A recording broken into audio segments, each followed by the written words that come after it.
ಪ್ರಕೃತಿಯೇ ಗುರು ಗಗನಲಿಂಗವು ಜಗವೇ Kudala Sangama Deva. Green India ಎಲ್ಲ ಸದಸ್ಯರಿಗೆ ನನ್ನ ಅಭಿನಂದನೆಗಳು ಮತ್ತು ಧನ್ಯವಾದಗಳು. ತುಂಬ ಒಳ್ಳೆಯ ಕಾರ್ಯವನ್ನು ನೀವು ಮಾಡ್ತಾ ಇದ್ದೀರಿ. ಪರಿಸರ ಉಳಿಸೋದಕ್ಕೆ, ಅದರಲ್ಲಿಯೂ ಕೂಡ ಪ್ರಕೃತಿ ನಮಗೆ ನೀಡಿರುವಂತಹ ಕಾಡು, ನದಿ, ಜಲ ತಟಾಕಗಳಲ್ಲಿ ಸ್ವಚ್ಛಗೊಳಿಸುವಂತಹ ಕಾರ್ಯವನ್ನು ನೀವು ತೆಗೆದುಕೊಂಡು ನಿಜವಾದ ಅರ್ಥದಲ್ಲಿ ದೇಶವನ್ನು ಮುನ್ನಡೆಸುವಂತಹ, ಉಳಿಸುವಂತಹ ಕೆಲಸವನ್ನು ಮಾಡ್ತಾ ಇದ್ದೀರಿ.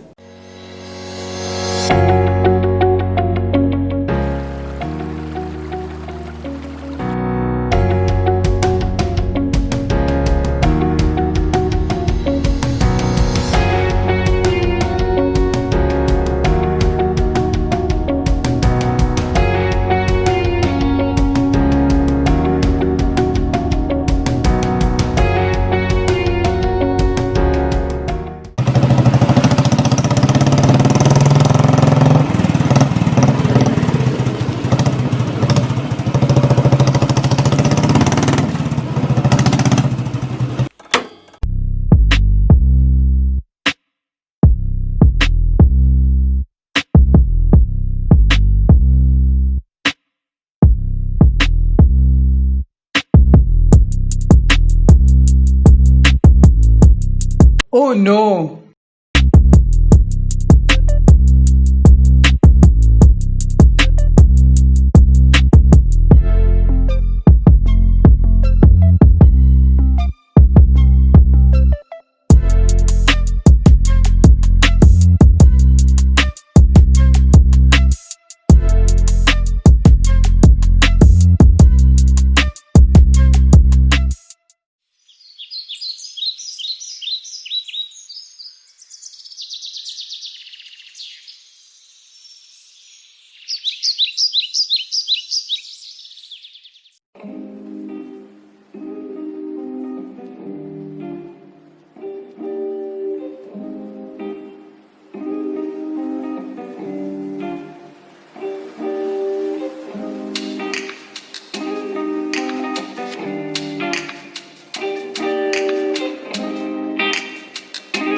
ಕಾಪಾಡಿ, ಯಾರಾದರೂ ನನ್ನನ್ನು ಕಾಪಾಡಿ.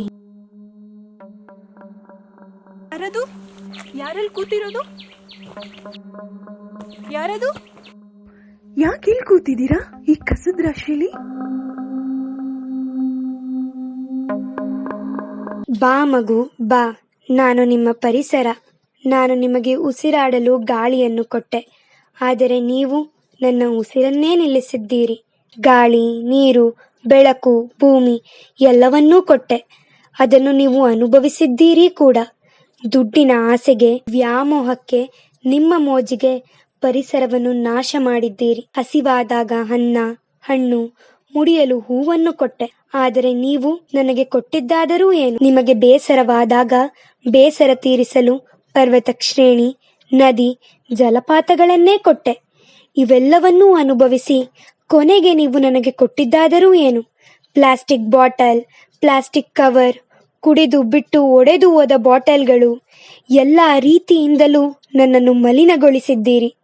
ನಿಮ್ಮ ವ್ಯಾಮೋಹಕ್ಕಾಗಿ ಮರಗಳನ್ನು ಕಡಿದು ಬೆಟ್ಟಗಳನ್ನು ಹೊಡೆದು ಅಭಿವೃದ್ಧಿಯ ಹೆಸರಿನಲ್ಲಿ ಕೈಗಾರಿಕೆ, ರಸ್ತೆ ಅಗಲೀಕರಣದ ನೆಪದಲ್ಲಿ ನನ್ನನ್ನು ನಾಶ ಮಾಡಿದ್ದೀರಿ. ಮನೆಯ ಮುಂದೆ ಇದ್ದ ಮರಗಳನ್ನು ಕಡಿದು ನಿಮ್ಮ ಮನೆಯ ಸುತ್ತಮುತ್ತಲಿನ ಪರಿಸರವನ್ನು ನೀವೇ ನಾಶ ಮಾಡಿದ್ದೀರಿ. ನಿಮ್ಮ ಮೋಜಿಗಾಗಿ ವಾಹನದಲ್ಲಿ ಬಂದು ಶಬ್ದ ಮಾಡಿ ಅತ್ಯಂತ ಅಮೂಲ್ಯವಾದ ಪ್ರಾಣಿ ಪಕ್ಷಿಗಳಿಗೆ ತೊಂದರೆ ನೀಡುವಿರಿ. ನಿಮ್ಮಿಂದಾಗಿ ಈ ಜಗತ್ತಿನಲ್ಲಿ ಅದೆಷ್ಟೋ ಪ್ರಾಣಿ ಪಕ್ಷಿಗಳು ನಶಿಸಿ ಹೋಗಿವೆ. ಹೀಗೆ ಮುಂದುವರಿದರೆ ಮುಂದಿನ ದಿನಗಳಲ್ಲಿ ನಿಮ್ಮ ವಿನಾಶಕ್ಕೆ ನೀವೇ ಕಾರಣವಾಗುವಿರಿ. ಈಗಲಾದರೂ ಎಚ್ಚೆತ್ತುಕೊಂಡು ನಿಮ್ಮ ಪರಿಸರವನ್ನು ಸಂರಕ್ಷಿಸಿಕೊಳ್ಳಿ. ನೀವು ಬದುಕಿ ಪ್ರಾಣಿ ಪಕ್ಷಿಗಳನ್ನೂ ಬದುಕಲು ಬಿಡಿ. ನಾನು ಒಮ್ಮೆ ಮುನಿದರೆ ಈ ನಿಮ್ಮ ವಿಜ್ಞಾನ ಅದೆಷ್ಟೇ ಮುಂದುವರಿದರೂ ಈ ಜಗತ್ತು ಸರ್ವನಾಶವಾಗುತ್ತದೆ. ಎಚ್ಚರ, ಎಚ್ಚರ, ಎಚ್ಚರ.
ದಯವಿಟ್ಟು ಈ ಥರ ಪ್ಲಾಸ್ಟಿಕ್ ಪೇಪರ್ನ, ಪ್ಲಾಸ್ಟಿಕ್ ಕವರ್ನ, ಪ್ಲಾಸ್ಟಿಕ್ ಬಾಟಲ್ಸ್ನೆಲ್ಲ ಹಾಕಬೇಡಿ. ಇದರಿಂದ ಏನಾಗ್ತಿದೆ ಅಂತ ನಿಮಗೆ ಗೊತ್ತಿರ್ಬೋದು ಅಲ್ವಾ? ಅದಕ್ಕೆ ಈ ಥರ ಇನ್ಮೇಲಿಂದ ಯಾರೂ ಹಾಕಬೇಡಿ.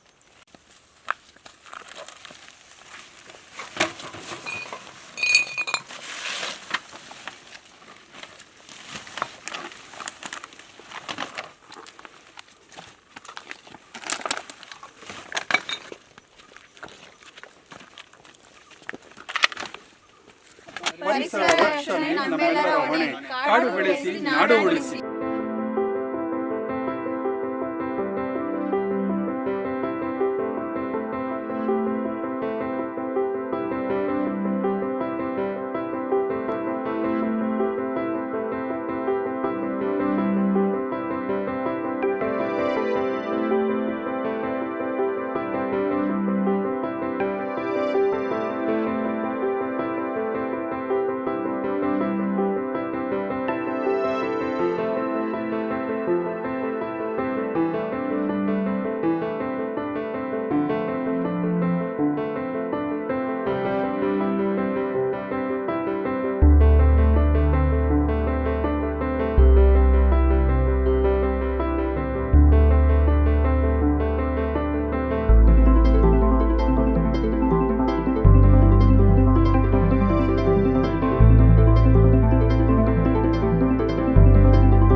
ಪ್ರಕೃತಿ ನಮಗೇನೆಲ್ಲವನ್ನು ಕೊಟ್ಟಿದೆ, ಆದರೆ ನಾವು ಪ್ರಕೃತಿಗೆ ಏನೆಲ್ಲ ವಿಕಾರವನ್ನು ಮಾಡ್ತಾ ಇದ್ದೀವಿ. ಪ್ರಕೃತಿಗೆ ದೊಡ್ಡ ಶತ್ರು ಮನುಷ್ಯನೇ ಹೊರತು ಬೇರೇನೂ ಅಲ್ಲ. ಇದನ್ನು ನಾವೆಲ್ಲ ಮನಗಾಣಬೇಕಾಗಿದೆ.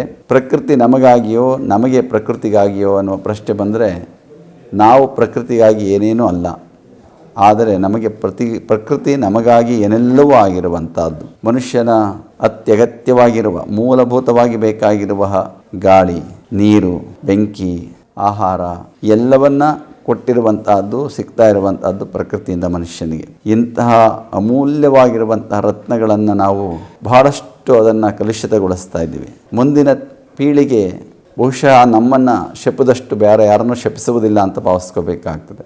ಏಕೆಂದರೆ ಅಷ್ಟರ ಮಟ್ಟಿಗೆ ನಾವೆಲ್ಲ ಇವತ್ತು ನಮ್ಮ ಮನುಷ್ಯ ಪ್ರಜ್ಞೆ ಮತ್ತು ನಾಗರಿಕ ಪ್ರಜ್ಞೆಯನ್ನು ಮರೆತು ನಾವು ಬದುಕುವಂತಹ ಒಂದು ಜೀವನ ಆಗ್ತಾ ಇದೆ. ಇದರಿಂದ ಹೊರಬರಬೇಕು. ನಾವೆಲ್ಲರೂ ಕೂಡ ನಾವು ಜಾಗೃತರಾಗಬೇಕು. ನಾವೊಬ್ಬ ಪ್ರತಿಯೊಬ್ಬರೂ ಕೂಡ ಜಾಗೃತ ಪ್ರಜೆ ಆಗಬೇಕು, ನಾಗರಿಕ ಪ್ರಜ್ಞೆಯುಳ್ಳವ ವ್ಯಕ್ತಿ ಆಗಬೇಕು. ಆಗ ಮಾತ್ರ ನಾವೆಲ್ಲರೂ ಕೂಡ ಈ ಪರಿಸರವನ್ನು ಉಳಿಸೋದಕ್ಕೆ ಸಾಧ್ಯ. ಇವತ್ತು ಈ ವಿಚಾರದಲ್ಲಿ ಪ್ರತಿಯೊಬ್ಬ ವ್ಯಕ್ತಿಯೂ ಕೂಡ ಯೋಧರಾಗಬೇಕು. ಯೋಧರೇನೋ ನಮ್ಮ ದೇಶದ ರಕ್ಷಣೆ ಮಾಡ್ತಾ ಇದ್ದಾರೆ, ಗಡಿಯಲ್ಲಿ ನಿಂತು ಕಾಯ್ತಾ ಇದ್ದಾರೆ, ರಕ್ಷಣೆ ಮಾಡ್ತಾ ಇದ್ದಾರೆ. ಅದು ತುಂಬ ಸ್ವಾಗತಾರ್ಹವಾಗಿರುವಂಥದ್ದು, ಸ್ಮರಿಸ್ಕೋಬೇಕಾಗಿರುವಂಥದ್ದು. ಆದರೆ ದೇಶದೊಳಗೆ ನಾವು ಪ್ರತಿಯೊಬ್ಬರೂ ಕೂಡ ಈ ಪರಿಸರವನ್ನು ಉಳಿಸುವಂತಹ ಯೋಧರಾಗಬೇಕು. ಆಗ ನಾವೆಲ್ಲರೂ ಕೂಡ ಈ ಪರಿಸರಕ್ಕೆ ಉತ್ತಮ ಕೊಡುಗೆಯನ್ನು ಕೊಡೋದಕ್ಕೆ ಸಾಧ್ಯವಾಗ್ತದೆ. ಪ್ರತಿಯೊಬ್ಬರೂ ಕೂಡ ಇದನ್ನು ಗುರುತರವಾದ ಜವಾಬ್ದಾರಿ ಅಂತ ಭಾವಿಸಿ ಮುಂದಿನ ಪೀಳಿಗೆಗಲ್ಲ, ನಮ್ಮ ಬದುಕಿಗೆ, ಇಂದಿನ ಪೀಳಿಗೆಗೆ, ಈಗಿನ ಬದುಕಿಗೆ, ಇಂದಿನ ಜನಗಳಿಗೆ ಈ ಉತ್ತಮ ಪರಿಸರ ಅತ್ಯಂತ ಅಗತ್ಯವಾಗಿ ಬೇಕಾಗಿರುವಂಥದ್ದು. ಮನುಷ್ಯನಿಗಷ್ಟೇ ಅಲ್ಲ, ಪ್ರಾಣಿ, ಪಕ್ಷಿ, ಕೀಟ, ಪ್ರತಿಯೊಂದು ಜೀವ ಜಂತುಗಳಿಗೂ ಕೂಡ ಉತ್ತಮ ಪರಿಸರವನ್ನು ನಾವು ಕಾಪಾಡಬೇಕಾಗಿರುವಂಥದ್ದು ನಮ್ಮೆಲ್ಲರ ಜವಾಬ್ದಾರಿ. ನಿಜವಾಗಲೂ ಕೂಡ ಇದು ಶೋಚನೀಯವಾಗಿರುವಂಥದ್ದು. ನಾವು ಇವತ್ತು ಪವಿತ್ರವಾದ ಸ್ಥಳಗಳಿಗೆ ಹೋಗಿ, ವನಗಳಿಗೆ ಹೋಗಿ, ಕಾಡುಗಳಿಗೆ ಹೋಗಿ ನಾವು ಆನಂದ ಪಟ್ಕೊಂಡು ಬರ್ತೇವೆ. ಆದರೆ ಆನಂದದ ಹಿಂದೆ ನಾವು ನೋವನ್ನು ಅಲ್ಲಿ ಉಂಟು ಮಾಡ್ತೇವೆ. ಅದನ್ನು ಮಾಡಬಾರ್ದು. ನಾವು ಹೋಗಿ ಹೇಗೆ ಹೋಗ್ತೀವೋ ಅದೇ ರೀತಿ ಬರಬೇಕು. ಅದನ್ನು ನಾವು ಉಳಿಸಬೇಕು. ಹೇಗೆ ಅಂದರೆ ಅಲ್ಲಿ ಯಾವುದೇ ವಿಧವಾದಂಥ ಕಸ, ಕಡ್ಡಿ, ಪ್ಲಾಸ್ಟಿಕ್ಕು ಮತ್ತೊಂದನ್ನು ಒಂದು ಚೂರು ಹಾಕದೆ ನಾವು ಅದನ್ನು ಅದೇ ರೀತಿಯಲ್ಲಿ ಉಳಿಸ್ಕೊಂಡು ಬಂದರೆ ನಿಜವಾಗ್ಲೂ ನಾವು ಈ ಪ್ರಕೃತಿಗೆ ದೊಡ್ಡ ಕೊಡುಗೆಯನ್ನು ಕೊಟ್ಟ ಆಗುತ್ತೆ. ಇವತ್ತು ಪ್ಲಾಸ್ಟಿಕ್ಕು ದೊಡ್ಡ ವಿಷ ನಮ್ಮ ದೇಶದಲ್ಲಿ. ವಿಷ ಯಾವುದೋ ಇದೆ ಅಂತ ಭಾವಿಸಬಾರ್ದು, ಪ್ಲಾಸ್ಟಿಕ್ಕೇ ದೊಡ್ಡ ವಿಷವಾಗಿದೆ ನಮಗೆ. ಆದ್ದರಿಂದ ಈ ಪ್ಲಾಸ್ಟಿಕ್ ಮುಕ್ತ ದೇಶ ಆಗಬೇಕು. ಇವತ್ತು ಏನೇನೋ ಮುಕ್ತವಾದಂಥ ದೇಶ ಆಗಬೇಕು, ಪೋಲಿಯೋ ಮುಕ್ತ ದೇಶ ಆಗಿದೆ ಅಂತಾರೆ, ಬೇರೆ ಬೇರೆ ಮುಕ್ತವಾಗಬೇಕು ಅಂತ ಹೇಳ್ತಾರೆ. ಹಾಗೆ ಈ ಒಂದು ಪ್ಲಾಸ್ಟಿಕ್ ಮುಕ್ತವಾದಂಥ ದೇಶ ನಮ್ಮ ದೇಶ ಆಗಬೇಕಾಗ್ತದೆ. ಉಳಿಬೇಕಾದರೆ, ಪರಿಸರ ಬೆಳೆಯಬೇಕಾದರೆ, ಚೆನ್ನಾಗಿರಬೇಕಾದರೆ ಇದಕ್ಕೆ ನಮ್ಮ ಜನಗಳು ಅಷ್ಟೇ ಕೈ ಜೋಡಿಸಬೇಕು. ತಾವು ಎಲ್ಲೇ ಹೋಗಲಿ ಪ್ಲಾಸ್ಟಿಕ್ಕನ್ನು ಬಳಸದೆ, ಇವತ್ತು ಪ್ಲಾಸ್ಟಿಕ್ ಇಲ್ಲದೆ ಇರುವಂತಹ ಕ್ಷೇತ್ರವೂ ಇಲ್ಲ, ಜನಗಳು ಇಲ್ಲ ಅನ್ನುವಂತಹ ಪರಿಸ್ಥಿತಿ ನಿರ್ಮಾಣ ಆಗಿದೆ. ಇದರ ಜೊತೆಗೆ ಸರ್ಕಾರವು ಕೂಡ ಒಂದು ಕಠಿಣವಾದ ಕ್ರಮ ಕೈಗೊಳ್ಳಬೇಕು. ಏನಪ್ಪ ಅಂದರೆ ಮೂಲದಲ್ಲಿ ಇದನ್ನು ತೆಗೆಯಬೇಕು. ಈ ಪ್ಲಾಸ್ಟಿಕ್ಕನ್ನು ಮೂಲದಲ್ಲಿ ಅಂದರೆ ಉತ್ಪಾದನೆಯನ್ನೇ ಮಾಡಿದಾಗ ಮಾತ್ರ ಇದನ್ನು ನಾವು ಬಹಳಷ್ಟು ಇದನ್ನು ತಡೆಗಟ್ಟೋದಕ್ಕೆ ಸಾಧ್ಯ ಆಗ್ತದೆ. ಇಲ್ಲಿ ನಮಗೆ ಸಹಜವಾಗಿ ಪ್ಲಾಸ್ಟಿಕ್ಕು ನಮಗೆ ತೆಗೆದುಕೊಂಡು ಹೋಗೋದಕ್ಕೆ ಸುಲಭ, ತರೋದಕ್ಕೆ ಸುಲಭ ಅನ್ನುವಂಥ ಕಾರಣದಿಂದಾಗಿ ಅದನ್ನು ಹೆಚ್ಚು ಬಳಸುವಂಥ ಮನಸ್ಸು ಮಾಡ್ತಾ ಇರ್ತೇವೆ. ಆದರೆ ಅದು ಹೋಗಬೇಕು. ಇವತ್ತು ನಾವೆಲ್ಲ ಖಾದಿ ಬಟ್ಟೆಗಳಿಗೆ ಅಥವಾ ಹತ್ತಿ ಬಟ್ಟೆಗಳಿಗೆ ನಾವು ಕೈ ಚೀಲಗಳನ್ನು ಮಾಡಿಕೊಂಡು ತರಕಾರಿ ತರೋದಿರಲಿ, ವಸ್ತು ತರೋದಿರಲಿ, ಅವೆಲ್ಲವನ್ನು ಅದನ್ನು ಬಳಸ್ಕೊಂಡ್ರೆ ಇವತ್ತು ನಾವೆಲ್ಲ ಪರಿಸರಕ್ಕೆ ಉತ್ತಮ ಕೊಡುಗೆ ಕೊಡೋದಕ್ಕೆ ಸಾಧ್ಯ ಆಗ್ತದೆ. ಇವತ್ತು ಆ ನಿಟ್ಟಿನಲ್ಲಿ ಇವತ್ತು ಗ್ರೀನ್ ಇಂಡಿಯಾ ಅನ್ನುವ ಕಲ್ಪನೆಯನ್ನು ಇಟ್ಕೊಂಡು ಭಾರತವೆಲ್ಲವೂ ಹಸಿರಾಗಬೇಕು. ಭಾರತವೇ ಹಸಿರು ಅಂದರೆ ಉಸಿರು ಅಂತ ಹೇಳ್ತಾರೆ. ಹಸಿರಿಲ್ಲದೆ ಹೋದರೆ ಉಸಿರಿಲ್ಲ. ಹಸಿರತ್ತಲ್ ಅನ್ನುವಂಥ ಕವಿ ಮಾತನ್ನು ಎಲ್ಲಿ ನೋಡಿದ್ರೆ ಹಸಿರು ಅನ್ನುವ ಮಾತನ್ನು ಕವಿ ಹೇಳ್ತಾನೆ. ಆದರೆ ಇವತ್ತಂತಹ ಒಂದು ವಾತಾವರಣ ಇಲ್ಲ. ನಿಜವಾಗಲೂ ಅಂತಹ ವಾತಾವರಣ ಉಂಟಾಗಬೇಕು ಅನ್ನುವಂಥ ದೊಡ್ಡ ಚಿಂತನೆಯನ್ನು ಇಟ್ಕೊಂಡು ನಮ್ಮ ಗ್ರೀನ್ ಇಂಡಿಯಾ ಎಲ್ಲ ಸದಸ್ಯರು ಬಂಧುಗಳು ಒಟ್ಟಾಗಿ ಸೇರಿ ಉತ್ತಮ ಕಾರ್ಯವನ್ನು ಮಾಡ್ತಾಯಿದ್ದೀರಿ. ನಿಜವಾಗಲೂ ಇದಕ್ಕೆ ಎಲ್ಲರೂ ಕೈ ಜೋಡಿಸಬೇಕು. ನೀವು ಬಹಳ ಶ್ಲಾಘನೀಯವಾದ ಕಾರ್ಯ ಮಾಡ್ತಾಯಿದ್ದೀರಿ. ತುಂಬ ನಾವೆಲ್ಲ ಅಭಿಮಾನ ಪಡುವಂತಹ ಕಾರ್ಯವನ್ನು ನೀವು ಮಾಡ್ತಾಯಿದ್ದೀರಿ. ಯಶಸ್ವಿಯಾಗಲಿ. ಆದಷ್ಟು ನಮ್ಮ ಕೈಲಾದಷ್ಟು ನಾವು ಮಾಡ್ತಾ ಇರೋಣ. ಎಲ್ಲರಿಗೂ ಎಚ್ಚರಿಕೆ ಕೊಡೋಣ, ಜಾಗೃತರಾಗಿರಿ ಅಂತ ಹೇಳೋಣ. ಆದಷ್ಟು ಜನಗಳು ತಿಳುವಳಿಕೆ ಉಳ್ಳವರಾಗಿ ಅದರಿಂದ ಆ ಪರಿಸರವನ್ನು ಹಾಳು ಮಾಡುವ ಒಂದು ಕೆಲಸವನ್ನು ನಿಲ್ಲಿಸ್ತಾರೆ ಅನ್ನುವಂಥ ಭರವಸೆಯನ್ನು ಇಟ್ಕೊಂಡು ನಾವು ಇವತ್ತು ಕಾರ್ಯವನ್ನು ನಿರ್ವಹಿಸಬೇಕಾಗಿದೆ. ಎಷ್ಟೇ ಆಗಲಿ ಇವತ್ತು ಜನಗಳು ಕೂಡ ತಿಳುವಳಿಕೆಯನ್ನು ಹೊಂದಬೇಕಾಗ್ತದೆ, ಜಾಗೃತರಾಗಬೇಕಾಗ್ತದೆ. ಬಹುಶಃ ನನಗನ್ನಿಸ್ತದೆ ಅವಿದ್ಯಾವಂತರಿಗಿಂತ ವಿದ್ಯಾವಂತರೇ ದೊಡ್ಡದಾಗಿ ಇಂತಹ ತಪ್ಪುಗಳನ್ನು ಮಾಡುವಂತಹ ಅವರು. ಬಹುಶಃ ಒಬ್ಬ ಅವಿದ್ಯಾವಂತನಾಗಿಸ್ಕೊಂಡಂಥವನು ಅವನು ನಾಗರಿಕ ಅಂತ ಕರೆಸ್ಕೊಳ್ತಾನೆ. ಅವನಿಗೆ ಪ್ರಜ್ಞೆ ಇರ್ತದೆ, ಏನು ಮಾಡಿದ್ರೆ ತಪ್ಪು ಮಾಡ್ತಾಯಿದ್ದೀನಿ, ಪರಿಸರಕ್ಕೆ ಹಾನಿ ಮಾಡ್ತೀನಿ. ಒಂದು ಮರ ಕೊಂಬೆ ಕಡಿಯಬೇಕಾದ್ರೆ, ಮರ ಕಡಿಯಬೇಕಾದ್ರೆ 10 ಸಾರಿ ಯೋಚನೆ ಮಾಡಿ ಅದನ್ನು ಏನಕ್ಕೆ ಯಾಕೆ ಕಡಿಬೇಕು, ಅದನ್ನು ದೇವರು ಅಂತ ಭಾವಿಸ್ಕೊಂಡು ಅವನು ಚಿಂತನೆ ಮಾಡ್ತಾನೆ. ಆದರೆ ನಾವು ಇವತ್ತೇನು ಮಾಡ್ತೀವಿ ಅಂದರೆ, ನಾವು ಆಗಲ್ಲ, ಇವತ್ತು ಓದಿದ ಅನಾಗರಿಕರು ನಾವಾಗಿ ಹೇಗೆ ಬೇಕೋ ಅವುಗಳನ್ನು ಹಾಳು ಮಾಡುವ ಪ್ರಯತ್ನ ಮಾಡ್ತಾಯಿದ್ದೀವಿ. ಇವತ್ತು ನಾನು ವಿದ್ಯಾವಂತರನ್ನಿಸ್ಕೊಂಡಂತಹವರು ಇವತ್ತು ಹೆಚ್ಚಿನದಾಗಿ ತಮ್ಮ ಕರ್ತವ್ಯವನ್ನು ನಿರ್ವಹಿಸಬೇಕಾಗ್ತದೆ. ಪ್ರತಿಯೊಬ್ಬರು ಈ ನಿಟ್ಟಿನಲ್ಲಿ ಈ ಒಂದು ಕಾರ್ಯಕ್ಕೆ ಕೈ ಜೋಡಿಸೋಣ.